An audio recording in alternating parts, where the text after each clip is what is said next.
we're still figuring out how filtration really works.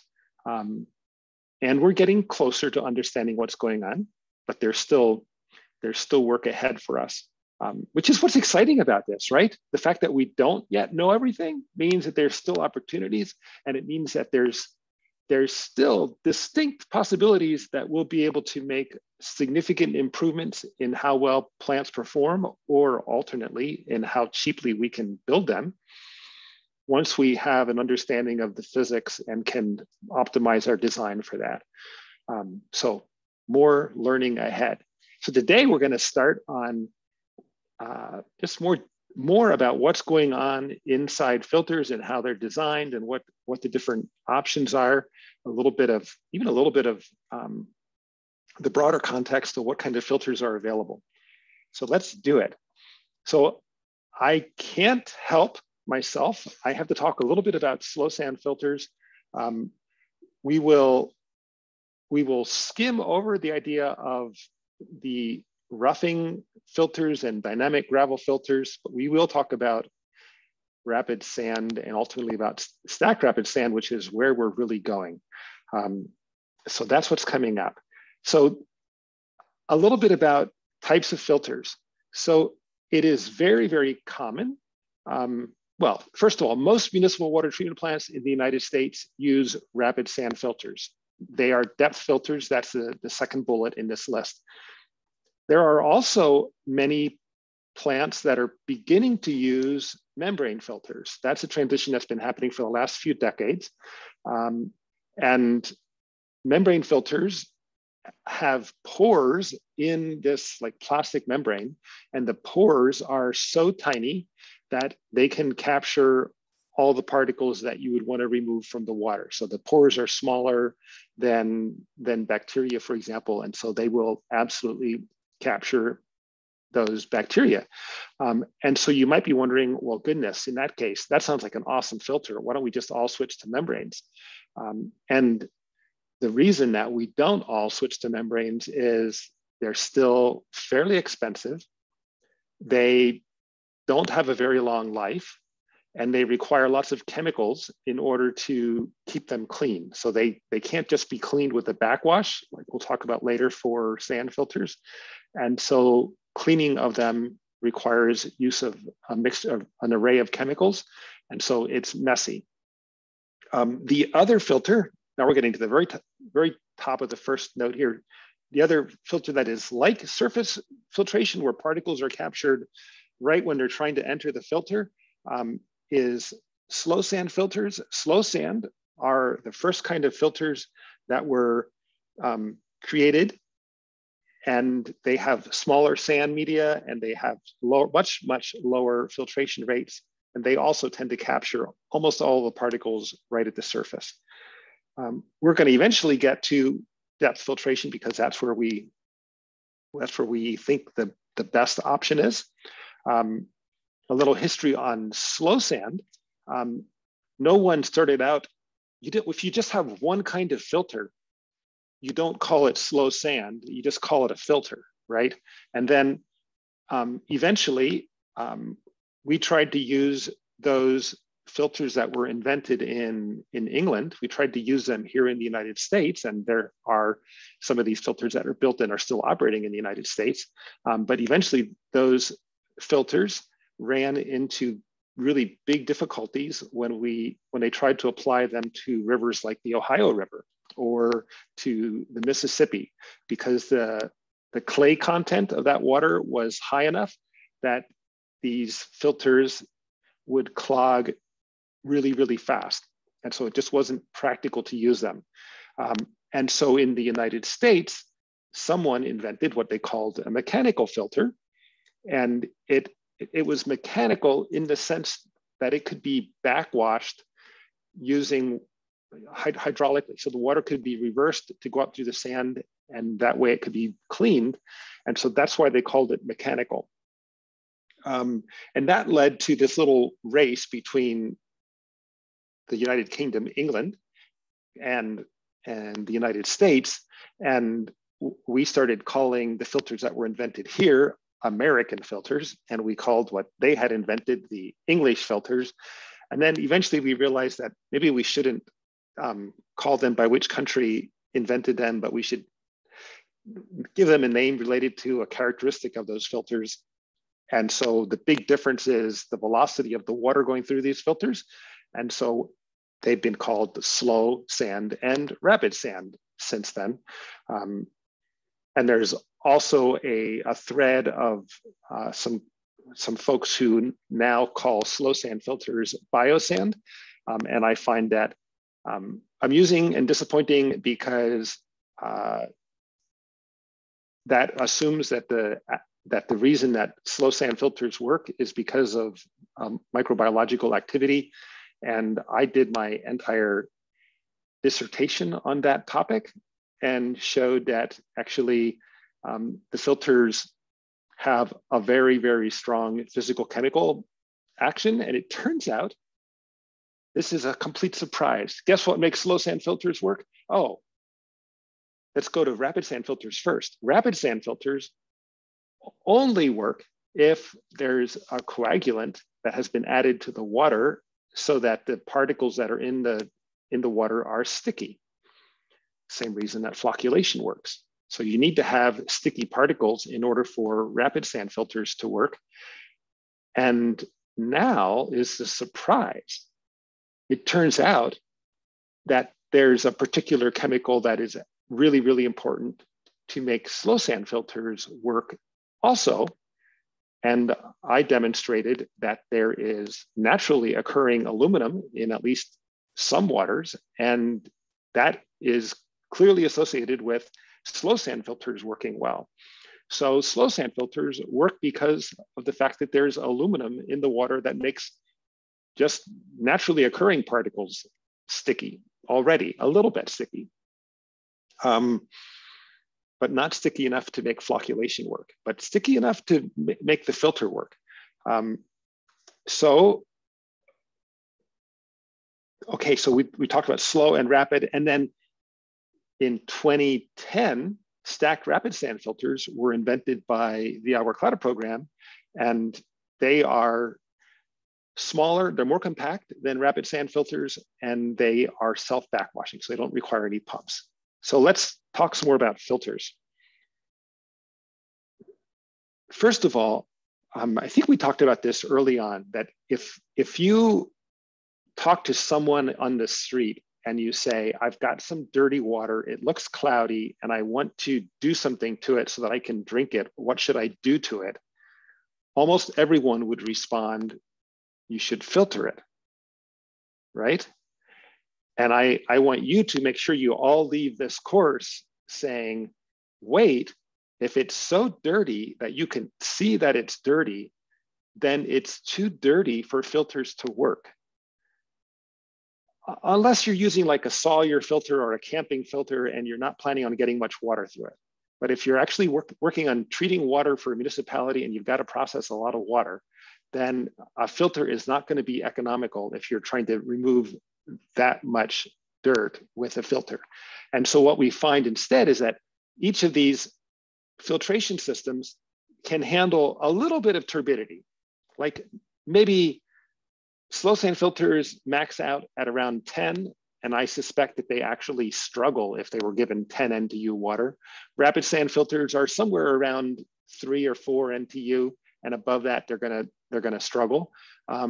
A STARS filter, I would put at 2 or 3 NTU, and in any case, both rapid sand and STARS filters would be really, really happy if the turbidity was under 1.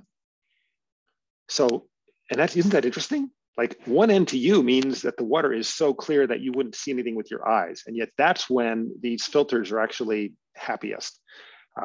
But in all cases, we can extend the range of these filters by adding additional treatment processes. So for slow sand filters, there's this idea of multiple stage filtration where they add gravel filters upstream from the slow sand filter, and that gravel removes some of the particles. In the case of rapid sand filters, you're going to add flocculation and sedimentation upstream. And in the case of a stars filter. I need to update these graphics. We're going to add flocculation, and we're going to add flock filters, and we're going to add plate settlers upstream. So in all of these cases, filter performance is going to really vary depending on how clean the water is coming out of these, what it's called pre-treatment steps. And Finn. Yeah, I just had a question, like backing up a few steps. So like, are filters, no, you can go forward one. Yeah, just regarding like the capability of like filters to filter like really dirty water. Is it because like the pores like physically cannot handle the extremely turbid water, or because it clogs way too fast? It's because it clogs way too fast. It's a great question. So in the case of a slow sand filter, if it clogs fast, the way you clean a slow sand filter is you drain it partially, and then you send workers out with shovels, and they shovel off the top like centimeter of sand and dirt. And so you can't afford to do that on a daily basis because it takes you 3 days to do it. Okay, rapid sand filters, you can backwash, and when you backwash, it takes a lot of water. And this is true for the stars filter as well. And when you're backwashing in the rapid sand filter, you're using water that you previously filtered to backwash it. And when you backwash, you're operating at something like 6 times the flow rate that you operate at during filtration mode. You multiply it times 6 when you're going backwards. And so if you were to backwash for 20 minutes at 6 times the flow rate, that's like 2 hours of production time. It took 2 hours to make the water that you used up when you were backwashing. And that would mean that if your runtime were 2 hours, you would make no water. Okay? That would be a very, very sad case. That's a failure mode.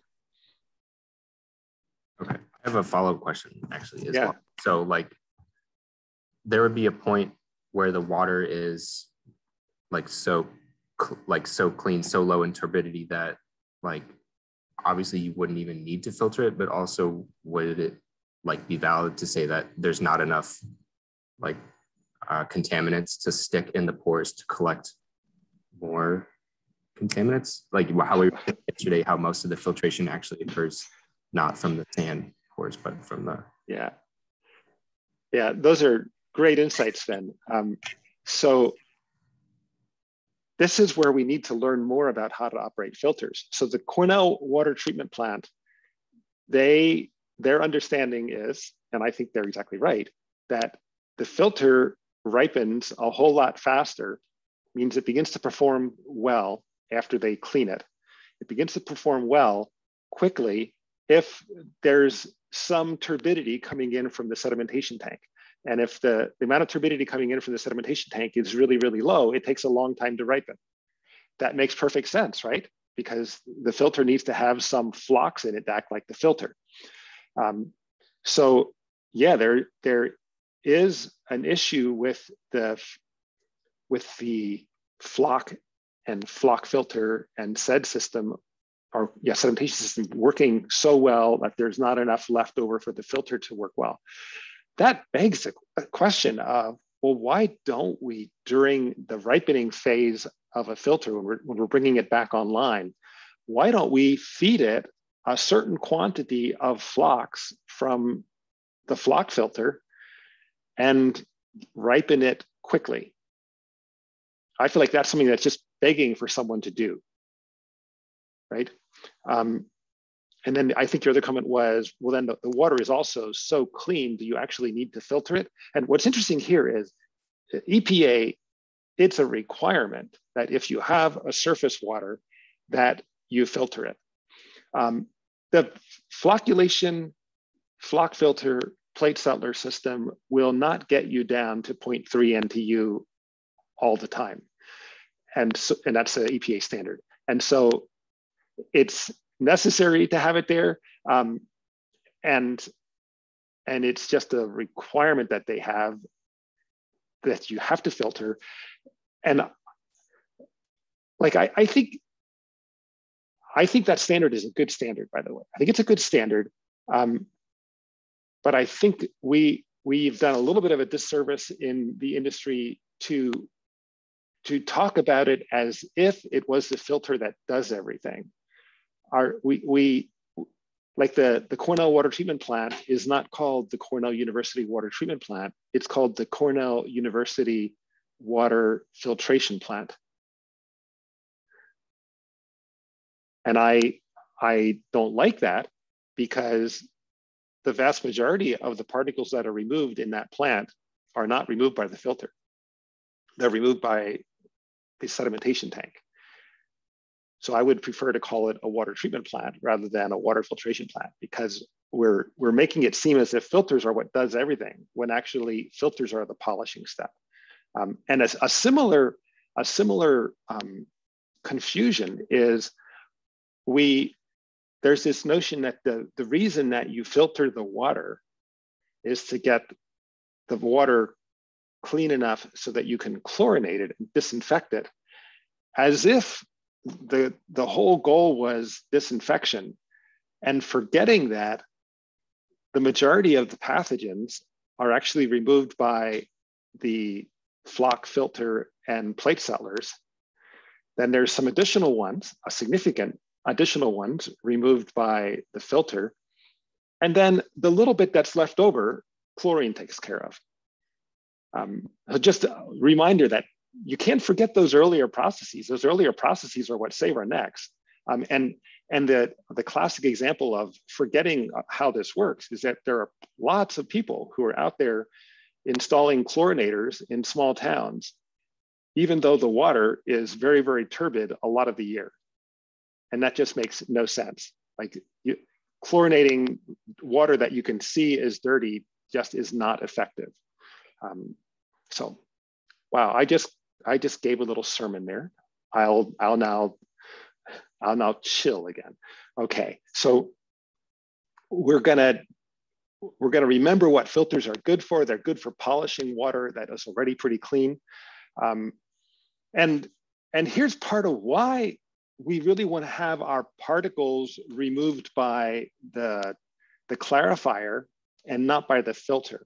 And it's because the concentration of the solids that are exiting the filter during backwash is actually not very high. It's just a few hundred turbidity units.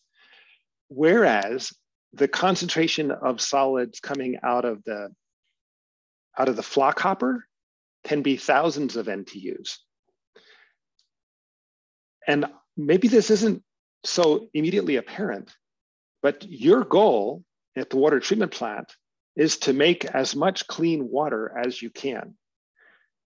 Your goal is to minimize how much waste you produce. And since you have to waste water that has the solids in it, you want to waste this. You want the solids concentration in the wastewater to be as high as possible so that more of that water can be sent to your customers as clean water. So that means you would like all of your particles to be wasted from the process that produces the highest concentration of solids. And the highest concentration of solids is from the clarifier. And that then goes to another little insight. You can take the backwash water that's going to come from cleaning the filters, and you can send that, you can save it and then pump it back up to the front end of the plant and send it through the plant again. And now you treat it again. And now those particles have another opportunity to come out in the sedimentation tank or in the clarifier. And we're not violating conservation of mass. Those solids still have a place to come out, but we're forcing all of the solids to leave via the clarifier, the flock hopper, rather than letting any of them leave as backwash water. And given that in most communities, there are at least some times during the year when there is not as much water as they really need. That means that water conservation is super important. And one of the first steps to conserve water is to not dump the backwash water. So Agua Clara has not yet done this. We have several plants, well, all of our plants just dump the backwash water. And we are incorporating backwash recycle into the designs that we are creating now because we think it's important that all future plants should have that. Question about that?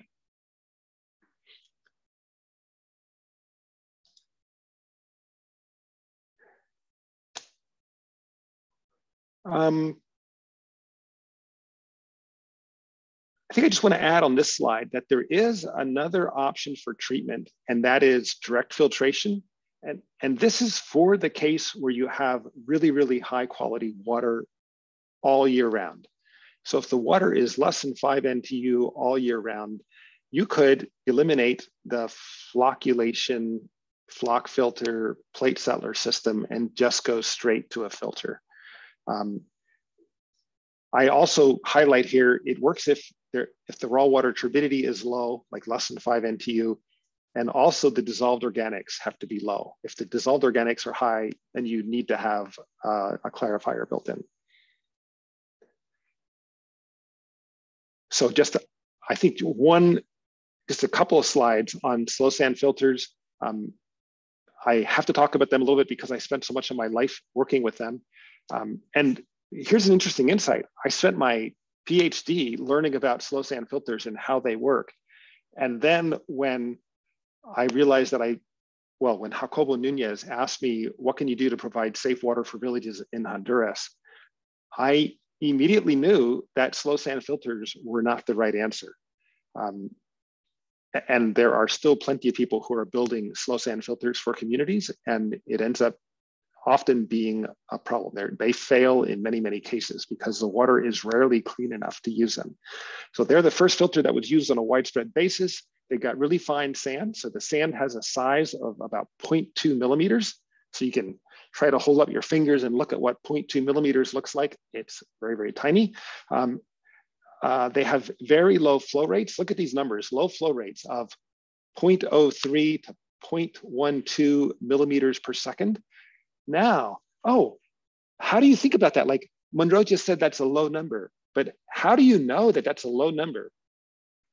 Here's how I like to think about this. Compare that with compare that with the clarifier. Anybody remember what the upflow velocity is in a clarifier that we design? I feel like Ravi's got it. 1 millimeter per second. Excellent. 1 millimeter per second. So what does it mean if the flow rate is, if the velocity is, let's say 0.1 millimeters per second?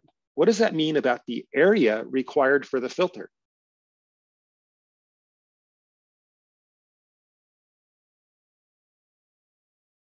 Does it mean the area is much greater? Yeah, how much greater? 10 times. Yeah.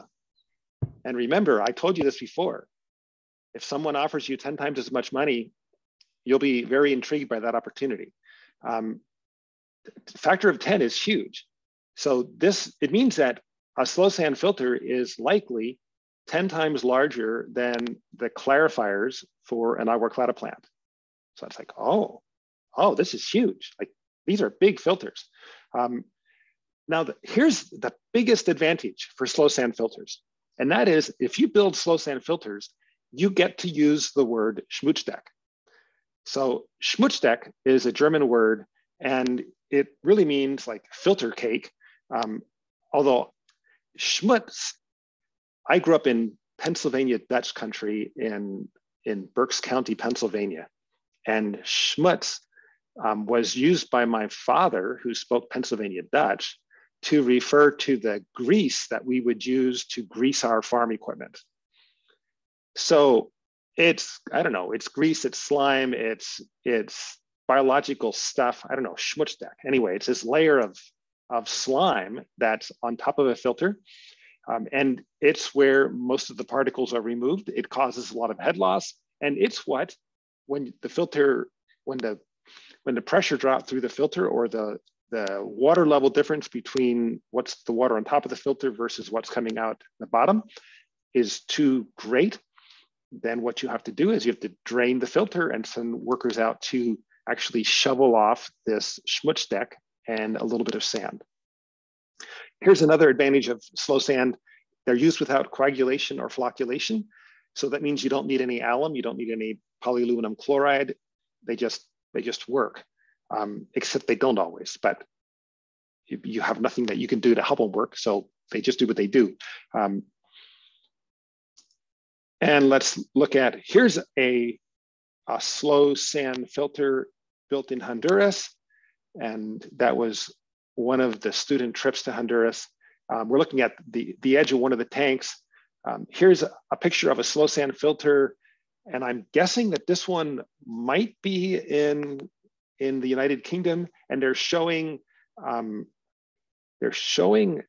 that workers were out on this filter and they were scraping up the piles of schmutzdeck. And they've got several different piles there. And they also have one section here that they haven't shoveled up yet. So you can see the black slimy layer that was on top of the sand that they're removing. And when they do this, so they remove some sand, and maybe if things are going well, every 30 years, you have to, you keep all this sand and you wash it. And every 30 years, you have to replace that sand that you've been taking off with each of these cleanings and put it back on the filter. And there's someone shoveling this schmutzdeck, maybe in Colombia. Okay, I've got a whole series of slides here on multi-stage filtration, and I thought about this today, and I thought, we don't need to go over this, because basically I say that multi-stage filtration is an interesting idea, but it's a bad idea. It's an approach for adding several more unit processes upstream from the slow sand filters that remove a little bit of turbidity in each one, so that the slow sand filters can be used to treat dirtier water. These end up being very expensive plants. Remember, the slow sand filter is already slow and hence big, and the additional processes that they add are also big, and they also have maintenance issues. So we're not going to go into details on this. There's some pictures of slow sand filters that went with this. This is a multiple stage filtration plant. They've got dynamic filters and roughing filters and slow sand filters. And they've got all different kinds of ways you can configure them. And one of their big problems is they got filters that have gravel in them, and the gravel gets clogged with dirt eventually. And there is no easy way to clean a gravel filter that's full of sludge. And they've tried to invent ways that kind of work, but also kind of don't work. They're also huge. And I have claimed that I am the individual on the planet who invented roofing. I invented roofs, right? Remember this? I said agua clara water treatment plants need to have a roof over them.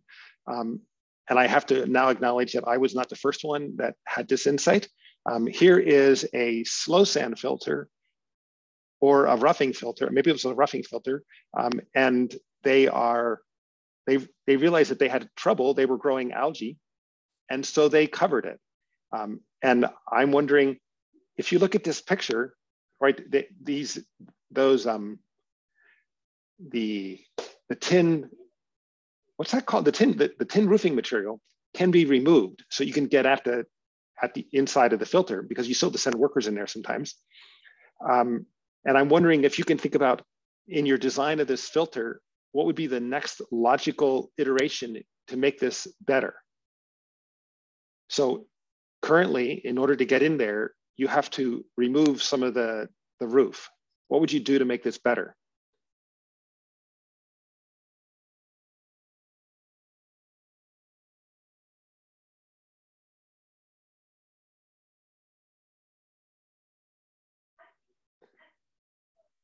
I'm realizing this is just an annoying question. What would you do? So what's wrong with it is you have to remove the roof to get in there. Do you have to do that in your house? Do you have to remove the roof to get in your house? So how did the house fix this problem? Like a door or like a sliding something. Yeah, and you put the roof at an elevation so that you can walk around underneath it. That was my new insight. You should install the roof at an elevation that you can walk under it. So now we just laughed at these guys, right? Because they forgot to raise the roof. But we can also laugh at Agua Clara because this was the very first plant that Agua Clara built. And we also ran into the difficulty of the sun causing damage in the plant.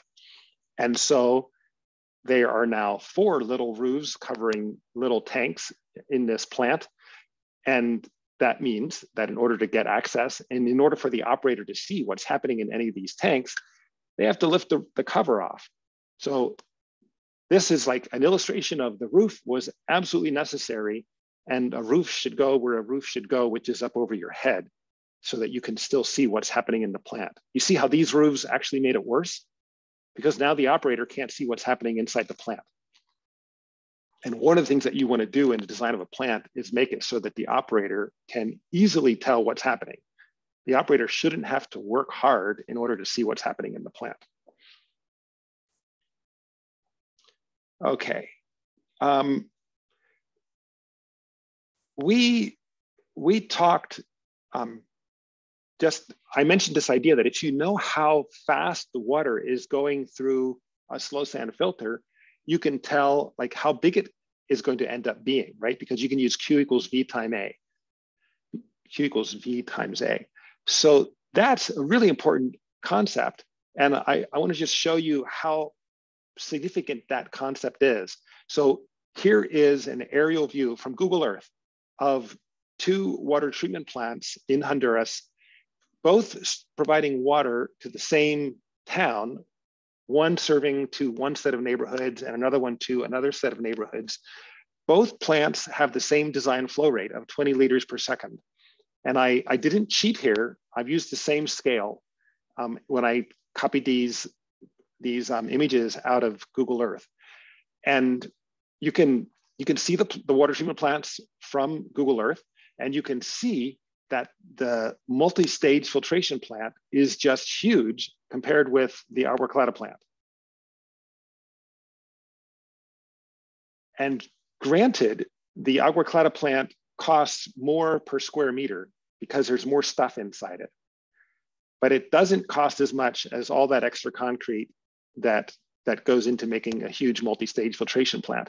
And then the other thing that it's important to remember, there's a lot of people living on this planet right now. And that means that there usually isn't a lot of extra land just waiting for you to come in and build your water treatment plant. Often there's not much land, or it's in a non-ideal location, like it's on the side of a mountain. And so getting land is a big piece. So having water treatment processes that don't take much land is a huge advantage.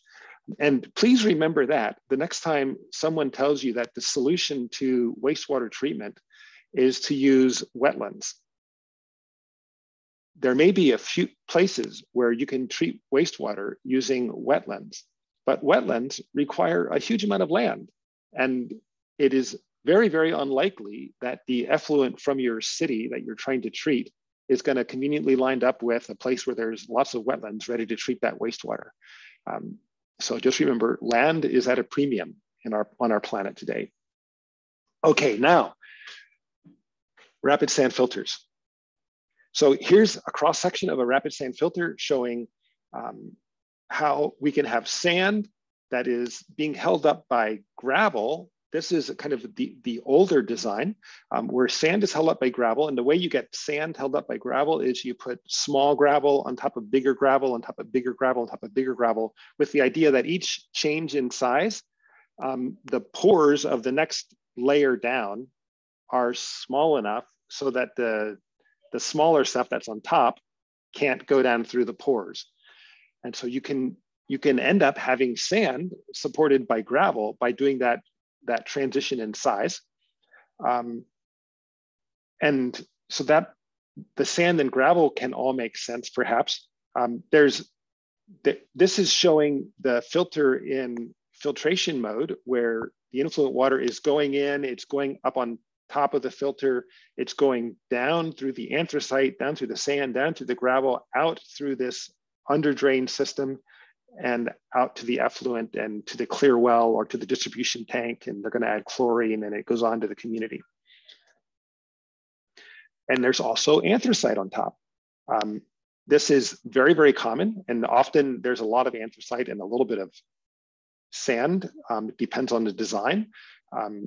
Here I show actually less anthracite than sand. And the anthracite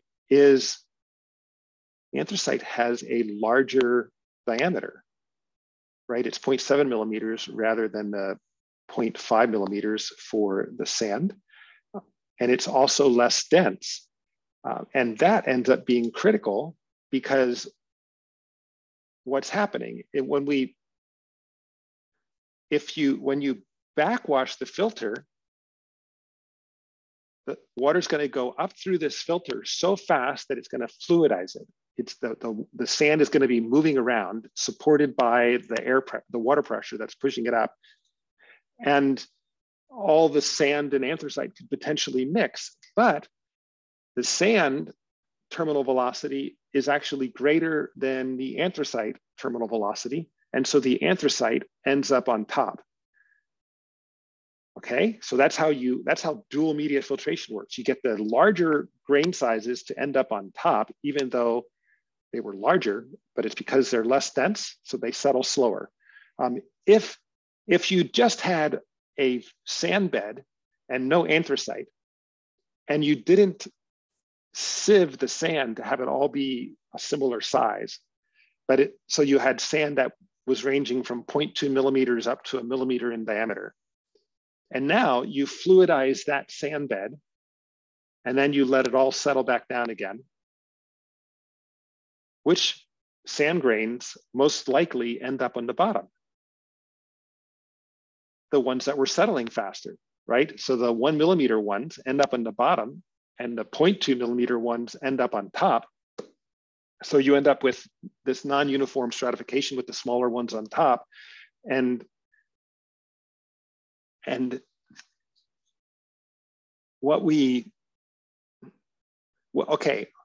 our growing understanding of filtration is that the larger the pore size, the less the head loss is per amount of solids that you remove.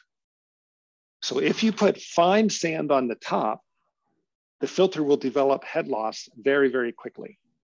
And so it will have short filter runs. So what you would like is large sand on the top. And that's why anthracite is placed on top. Filtration velocities ranging from 0.7 to 2.8 millimeters per second. So that means that these filters are similar in size to an agua clara clarifier. Of course, one is in that range, right? And the backwash velocity is going to be a whole lot higher, roughly 6 times higher. And the backwash velocity is set to fluidize the sand bed.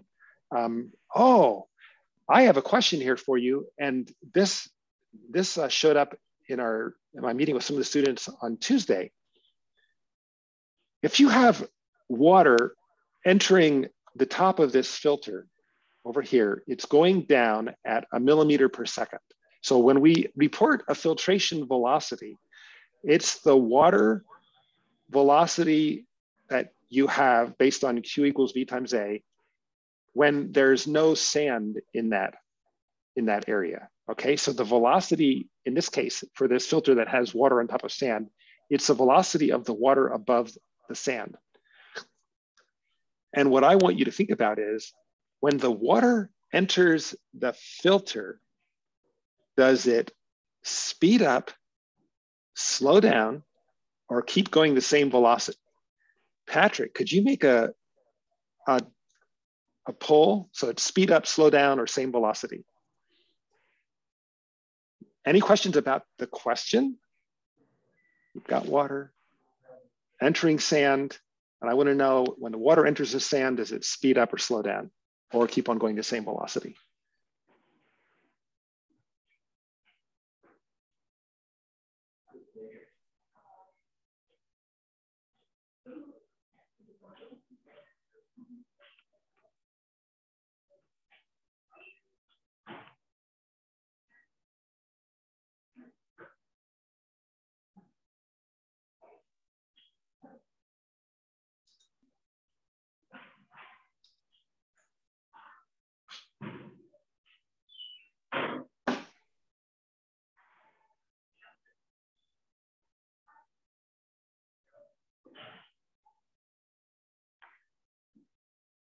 Okay, you all had a chance to vote?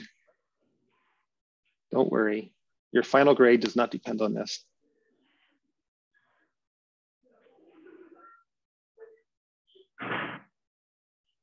Wow, so speed up and slow down are actually pretty similar, and we have a few with speed is the same.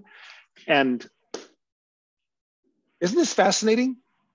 Like, do you all agree that there's going to be one right answer to this? Like, it doesn't do multiple things. One of these is what actually happens. And so it's fascinating that you've gone through some engineering courses, and yet this is confusing. And I think what's confusing is it's not clear, like, which thing that you've learned is the thing that actually is important here. So I'll tell you what's important. It's mass conservation. Mass has to be conserved. Or continuity, just meaning Q equals V times A. So anybody want to revise their votes? Is there anybody who says, oh, I have a new insight that changes my vote?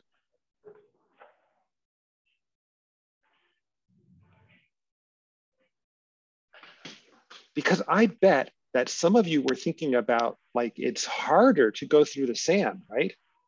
And so I'm going to slow down. That if I were entering sand, I would want to go slower.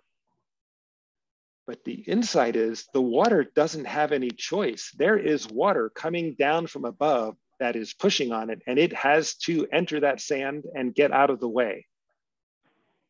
And it has less area to flow through because it's now the small pores in between the sand grains. And so it has to speed up. So happily, the majority of you, or actually not the majority of you, more of you voted for speed up than any of the other options.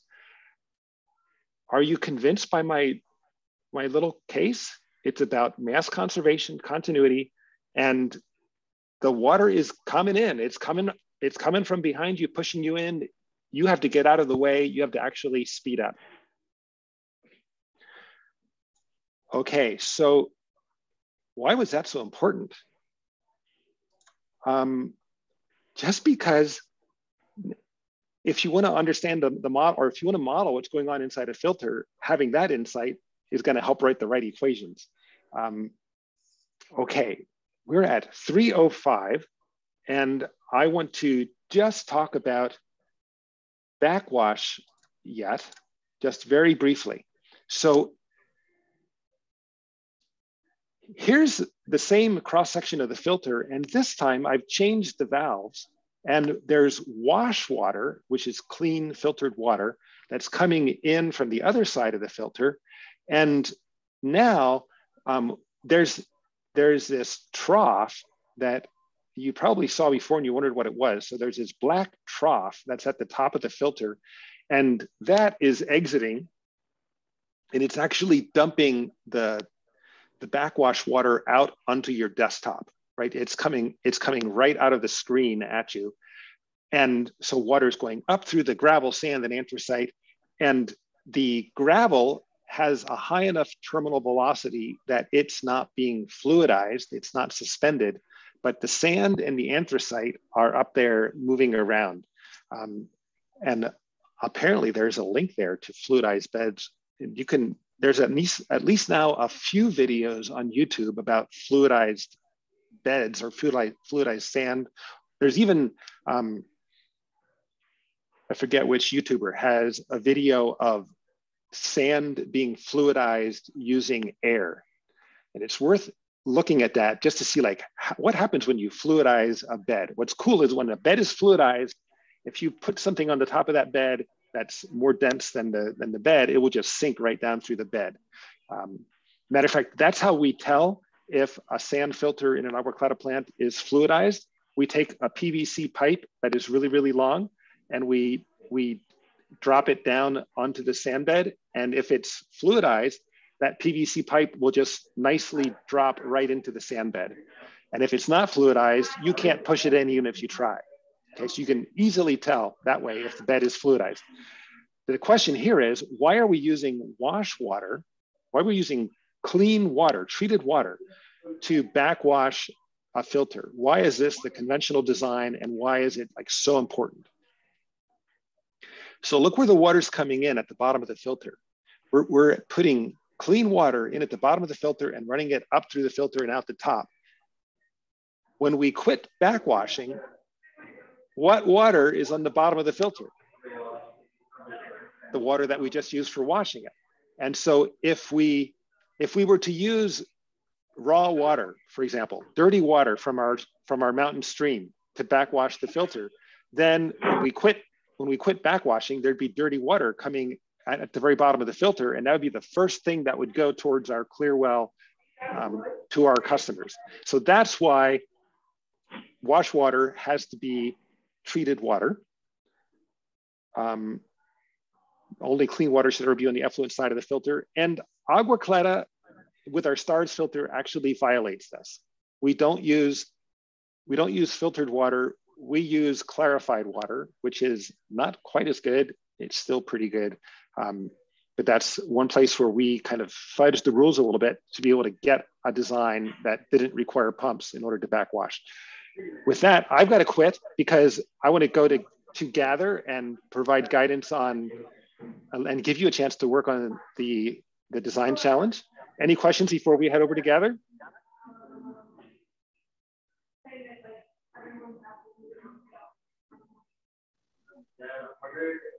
Okay. I'll see you in gather. I don't have any questions for you, so I'll just come around to teams, and you can also send me a question in the comments if you have a question for me. See you in gather.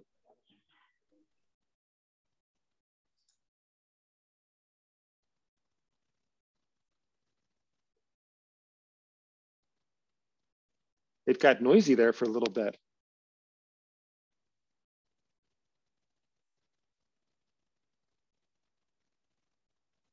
Muted. I think maybe the room that they all go to, that could have been the